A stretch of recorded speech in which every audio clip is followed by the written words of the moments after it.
राधे राधे भक्तों, आज हम आपको फागुन मास के शुक्ल पक्ष में मनाई जाने वाली आमल की एकादशी की कथा सुना रहे हैं।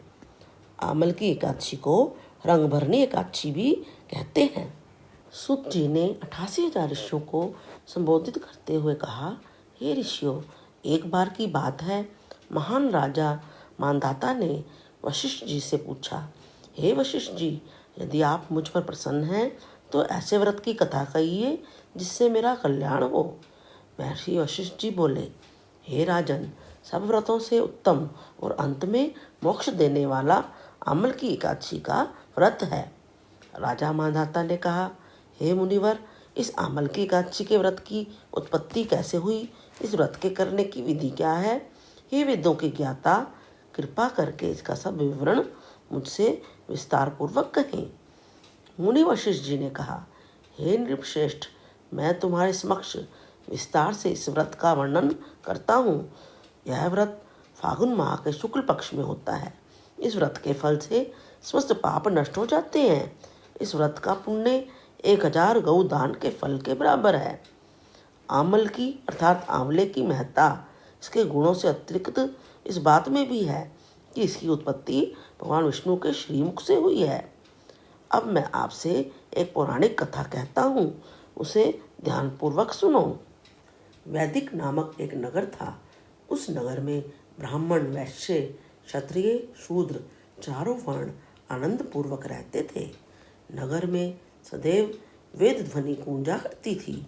उस नगरी में कोई भी पापी, दुराचारी, नास्तिक आदि नहीं था। इस नगर में चैत्ररथ नामक चंद्रवंशी राजा राज्य करता था।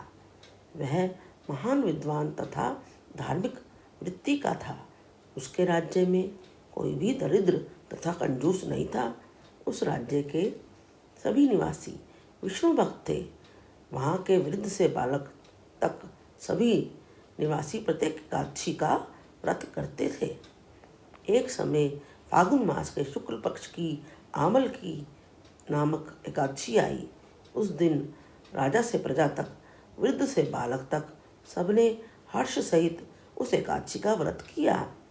राजा अपनी प्रजा के साथ मंदिर में आकर कुंभ स्थापित करके तथा धूप, दीप, नैवेद्य, पंचरत्न, छत्र आदि से धात्री का पूजन करने लगे। वे सब धात्री की इस प्रकार स्तुति करने लगे, हे धात्री, आप ब्रह्म स्वरूपा हैं, आप ब्रह्मा जी द्वारा उत्पन्न हो और समस्त पापों को नष्ट करने वाली हो।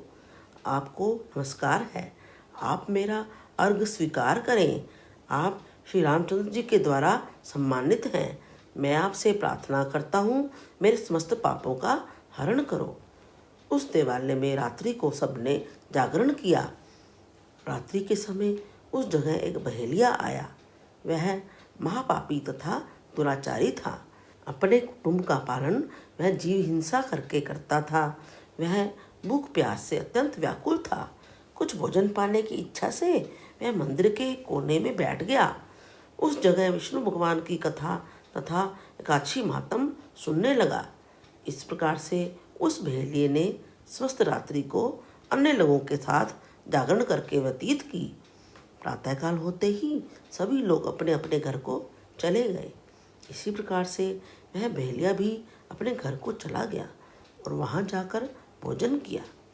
कुछ समय बीतने के पश्चात उस बहेलिये की मृत्यु हो गई। उसने जीव हिंसा की थी। इस कारण हालांकि वह घोर नरक का अधिकारी था, किंतु उस दिन आमल की एकादशी के व्रत तथा जागरण के प्रभाव से उसने राजा विदुरथ के यहाँ जन्म लिया। उसका नाम वसुरथ रखा गया। बड़ा होने पर वह चतुरांगिनी सेना सहित तथा धन धान्य से युक्त होकर 10 सहस्त्र ग्रामों का पालन करने लगा। वह तेज में सूर्य के समान, कांति में चंद्रमा के समान और वीरता में विष्णु भगवान के समान, क्षमा में पृथ्वी के समान था। वह अत्यंत धार्मिक, सत्यवादी, कर्मवीर और विष्णु भक्त था। वह प्रजा का समान भाव से पालन करता था। दान देना उसका नित्य का कर्तव्य था। एक दिन राजा वसुरथ शिकार खेलने के लिए गया। दैव योग से वन में वह रास्ता भटक गया और दिशा का ज्ञान न होने के कारण उसी वन में एक वृक्ष के नीचे सो गया। उसी समय पहाड़ी डाकू वहां पर आए और राजा को अकेला देखकर मारो मारो का उच्चारण करते हुए राजा वसुरथ की ओर दौड़े।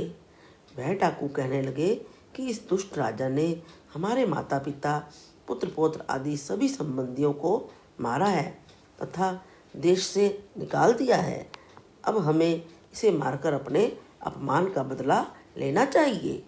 ऐसा कहकर वे डाकू राजा को मारने लगे और उस पर अस्त्र शस्त्र का प्रहार करने लगे। उनके अस्त्र शस्त्र राजा के शरीर पर गिरते ही नष्ट हो जाते थे और राजा को पुष्पों के समान प्रतीत होते थे।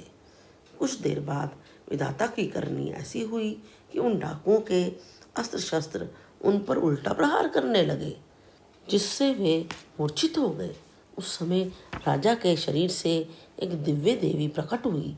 वह देवी अत्यंत सुंदर थी तथा सुंदर वस्त्रों तथा आभूषणों से अलंकृत थी। उसकी भ्रिकुटी टेढ़ी थी, उसकी आंखों से लाल लाल अग्नि निकल रही थी। वह उस समय काल के समान प्रतीत होती थी। उसने देखते ही देखते उन सभी डाकुओं को काल के गाल में पहुंचा दिया। जब राजा की नींद टूटी तो उन डाकुओं को मरा हुआ देखकर सोचने लगा कि इन दस्युओं को किसने मारा, मेरा इस वन में कौन हितैषी रहता है। जब राजा वसुरथ ऐसा विचार कर रहा था तभी आकाशवाणी हुई, हे राजन, इस संसार में विष्णु भगवान के अतिरिक्त तेरी रक्षा कौन कर सकता है। उस आकाशवाणी को सुनकर राजा ने विष्णु भगवान जी को प्रणाम किया, फिर अपने नगर को वापस आ गया और सुखपूर्वक राज्य करने लगा।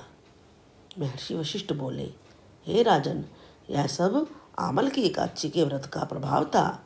जो मनुष्य एक भी आमल की एकादशी का व्रत करता है वह प्रत्येक कार्य में सफल होता है और अंत में विष्णु धाम को जाता है।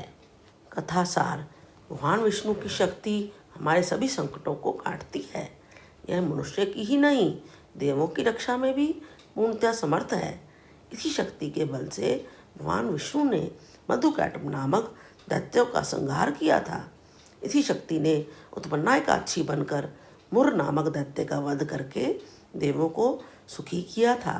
केवल एक बार आमल की एकादशी का व्रत करने वाले बहेलियों को जन्म जन्मांतर तक विष्णु भगवान की कृपा प्राप्त हो रही थी। हर एकादशी कथा प्राप्त करने के लिए इस चैनल को लाइक, शेयर और सब्सक्राइब कीजिए। आरती का लिंक नीचे डिस्क्रिप्शन बॉक्स में दे दिया गया है। हरे कृष्ण कृष्ण कृष्ण हरे हरे, हरे राम राम राम हरे हरे।